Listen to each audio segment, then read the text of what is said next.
जय हिंद साथियों, अब हम लोग उपस्थित हैं एग्जाम टूर चैनल पर और आपसे बता दें, आप सबका लगातार कमेंट आ रहा था कि बीएसएससी सीजीएल के लिए क्या किया जाए, बीएसएससी सीजीएल मेंस का क्या रणनीति होगा। आपसे बता दें कि आपका रिजल्ट 15 के बाद, चूंकि 15 तक बता दें कि 13 तारीख तक नियुक्त किया गया है सामान्य प्रशासन विभाग से बीएसएससी सीजीएल यानी बिहार कर्मचारी चयन आयोग के द्वारा मांगा गया कुछ अधिकारियों को, कुछ क्लर्कों को, जिसके बाद यदि पूरा हो जाता है, आपका काम पूरा हो पाएगा तो फिर डेट एक्सटेंड किया जाएगा। यानी कि रिजल्ट को लेकर आप भी परेशान हैं तो बहुत जल्द उसका भी समाधान मिल जाएगा। बहुत जल्द बीएसएससी सीजीएल के माध्यम से आपका रिजल्ट भी दे दिया जाएगा। और बहुत सारे विद्यार्थी बेचैन थे कि क्या करें, क्या रणनीति होना चाहिए, तो संपूर्ण रणनीति हम जानेंगे। आपसे बता दें रीजनिंग के लिए, क्योंकि रीजनिंग एक ऐसा सब्जेक्ट है यदि इसमें आप बनाते हैं तो 50 में 50 लाते हैं। सबसे अधिक अंक उठाने वाला आपका यही सब्जेक्ट है रीजनिंग। तो रीजनिंग के बेताज बादशाह गौरव गिरिराज सर से हम जानेंगे, तो इसलिए वीडियो को अंत तक देखें। एक एक पॉइंट आपका जो कमेंट था, जो आपके मन में संशय बना हुआ था, संपूर्ण जानकारी यहाँ से मिल जाएगा। सर आपका स्वागत है एग्जाम टूर पर। धन्यवाद सभी को, एग्जाम टूर चैनल के दर्शकों का भी धन्यवाद और अभिषेक जी आपका भी धन्यवाद। बहुत दिन के बाद हम लोग मिले हैं जी। सर एक बात बताइए, बच्चे का जिस तरीका से कमेंट होता है उसी को लेकर हम उसी टाइप से मिलते हैं। तो अभी बच्चे लोगों का कमेंट है रीजनिंग को लेकर, तो रीजनिंग के लिए 0 to एकदम 0 से बताइएगा बेसिक से क्या करें ताकि बेहतरीन करके मेंस में 50 में 50 ला लें, यानी कि 50 प्रश्न सही कर लें। बिल्कुल, देखिए रीजनिंग एक ऐसा सेक्शन है, सबसे पहले मैं बता दूं कि बिहार एसएससी सीजीएल के जितने भी बच्चों का पीटी में रिजल्ट आने वाला है, ठीक है, और बीपीएससी के बाद जितने भी ग्रेजुएट बच्चे हैं, खास करके बिहार के छात्र, उनका ड्रीम जॉब में से एक जॉब होता है Bihar SSC CGL. Dream job होता है हम लोगों का बीपीएससी के बाद। तो कोई भी बच्चे मौका नहीं चुकना चाहते हैं, और जिन बच्चों का पीटी में रिजल्ट आएगा, तो खास करके अगर किसी बच्चे का पीटी में रिजल्ट आता है तो अगर उसके बाद मेंस वो क्लियर नहीं कर पाते हैं तो कहीं ना कहीं वो मूर्खता करता है।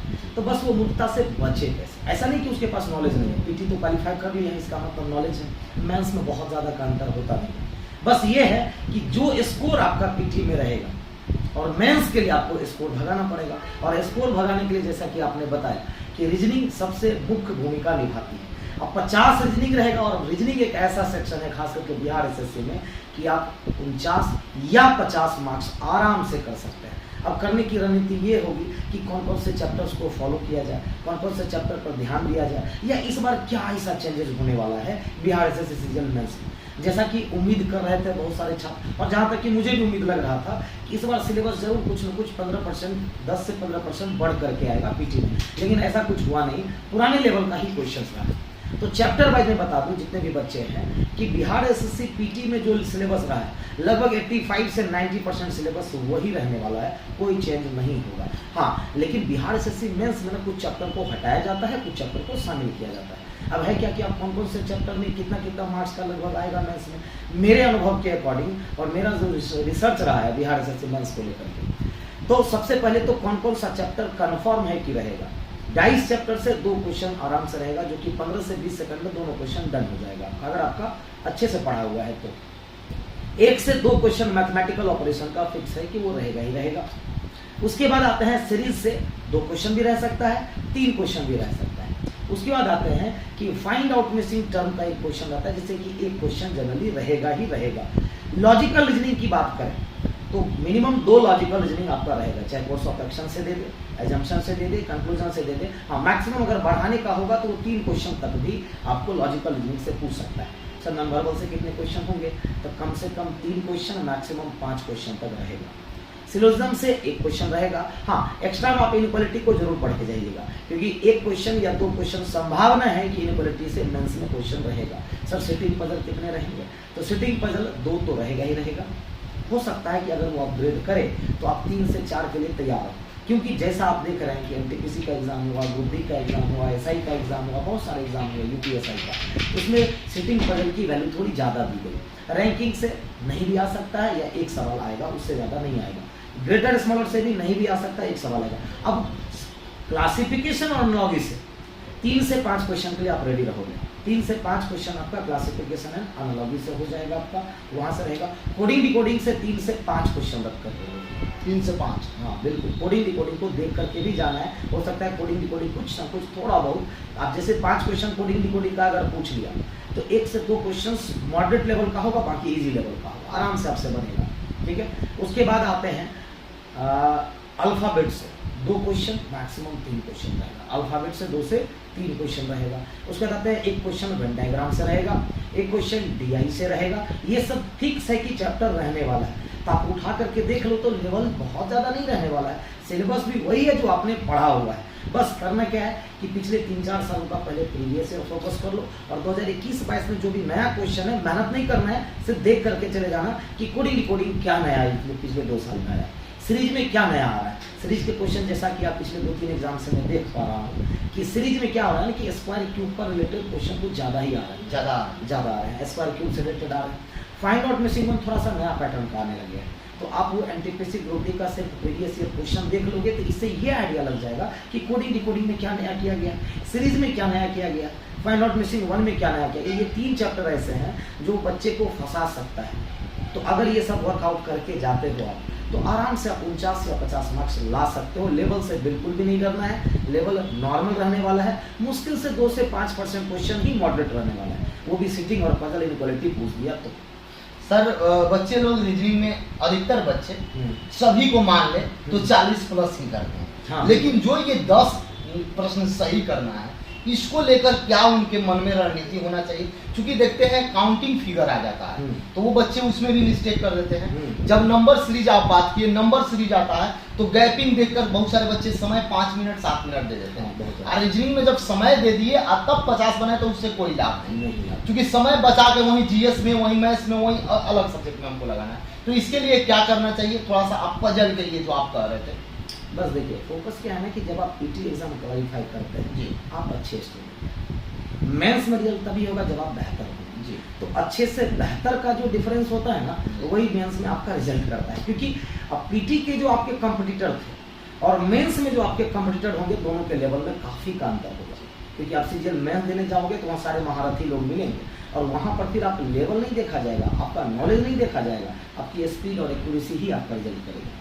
स्पीड एंड एक्यूरेसी, स्पीड और एक्यूरेसी पर कंट्रोल हो गया। स्पीड पर अगर कंट्रोल किए तो आपका स्कोर भागेगा, और एक्यूरेसी पर कंट्रोल किए तो आपका मार्क्स अच्छा आएगा, मेरिट में आप अच्छे आएंगे। सर एक प्रश्न और है, चूंकि पीटी जो होता है वह क्वालिफाइंग नेचर होता है, बिहार सरकार के मेंस में ही बेहतर करना है। तो यदि एक सेक्शन देखा जाए तो सबसे जबरदस्त सेक्शन रीजनिंग होता है, और रीजनिंग में बच्चे अभी से यदि तैयारी करते हैं तो जो सर आप बता रहे थे कि एनटीपीसी हुआ या ग्रुप डी हुआ या स्टेट वगैरह का कोई एग्जाम हुआ, उसमें जो टाइप चेंज किए गए हैं, सेम तो यही टाइप चेंज किया जा सकता है। अगर जो सब बच्चे बना लेते हैं पहले तो उनको कितना बेनिफिशियल होगा? बहुत बेनिफिट होगा। मैंने क्या बोला कि आप सिर्फ वर्क आप, क्योंकि आप ग्रुप डी के 98 शिफ्ट में एग्जाम होगा, सारे शिफ्ट को बनाना आपके लिए पॉसिबल है नहीं, उतना समय है नहीं, क्योंकि आपको करंट अफेयर्स में भी समय देना है, आपको आर्ट्स पेपर में भी देना है, साइंस में, सब में देना है। ज़्यादा समय नहीं लेना है रीजनिंग में, लेकिन सिर्फ मैंने बोला वॉच आउट करके जाना है, देख करके जाना है कि कोडिंग डिकोडिंग कैसा है। ज़्यादा चैप्टर नहीं देखना है, setting, puzzle, coding decoding, series, mathematical operation नहीं, और एक फाइंड आउट मिसिंग है। बस ये 5-6 चैप्टर का ही बस खाली क्वेश्चन का पैटर्न, क्योंकि ग्रुप डी में भी एग्जाम हुआ, 98 शिफ्ट में भले ही एग्जाम हुआ, 5 शिफ्ट का भी क्वेश्चन देख लोगे तो आपको 6ठा सेट आपको ऐसा ही मिलेगा। तो ज़्यादा वर्कआउट तो करने की जरूरत है नहीं। रह गई बात सीरीज में, जो बच्चे टाइम लेते हैं गैपिंग देख करके, मैंने क्या बोला, पिछले 2-3 सालों से स्क्वायर क्यूब के आसपास में राउंड अप से क्वेश्चन आता है। तो अगर आप देख करके जाओगे तो आपको आइडिया लग जाएगा कि बहुत ज़्यादा करेगा तो सीरीज ऐसा आएगा। सिटिंग पजल की रह गई बात, 1 मिनट में बनने वाला सिटिंग एलिमेंट रहेगा, 1 मिनट में आप एक सिटिंग एक पजल बना लो। बस करना क्या है कि उसकी थ्योरी, कंसेप्ट और कुछ क्वेश्चन बना के चले जाना है। ज़्यादा मेहनत करने की जरूरत नहीं है। आप वैसे ही पीटी क्वालिफाई करके आज जा रहे हो आप, तो अपने लेवल ऑलरेडी है, बस आपको बेहतर जाना है, और हमेशा ओवर कॉन्फिडेंस लेकर के नहीं जाना है। अपना सेल्फ कॉन्फिडेंस लेकर के एग्जाम में एंटर करो। ओवर कॉन्फिडेंस का मतलब पीटी मैंने निकाल लिया, मेंस सब क्या, तो वही चीज़ तो रहता है, फिर मेरा हो जाएगा। तो बार-बार मैं बता रहा हूँ कि अच्छे और बेहतर के बीच का जो फासला होता है ना, वही होता है पीटी के रिजल्ट में और मेंस के रिजल्ट में। तो आपको बेहतर करके जाना है। सर एक लास्ट प्रश्न है, चूंकि देखा गया पीटी का जो एग्जाम हुआ, प्रश्न पत्र तो मिलते नहीं है, लेकिन इस बार बहुत सारे लोगों के पास आ गया था सोशल मीडिया के माध्यम से, और एग्जाम भी कैंसिल हुआ। और जैसे जो एक क्वेश्चन रीजनिंग में दिया गया था, उस टाइप से यदि प्रश्न देता है तो कैसे उसको कवर करेंगे?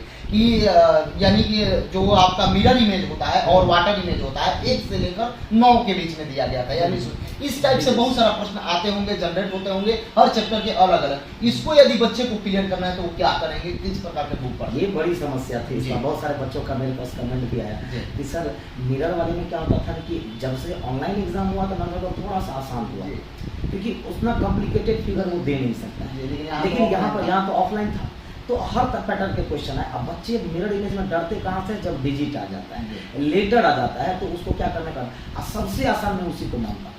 आपको मैं एक रणनीति, एक ट्रिक बता देता हूँ, बस समझ लो, मिरर इमेज कभी जिंदगी में नहीं छूटेगा।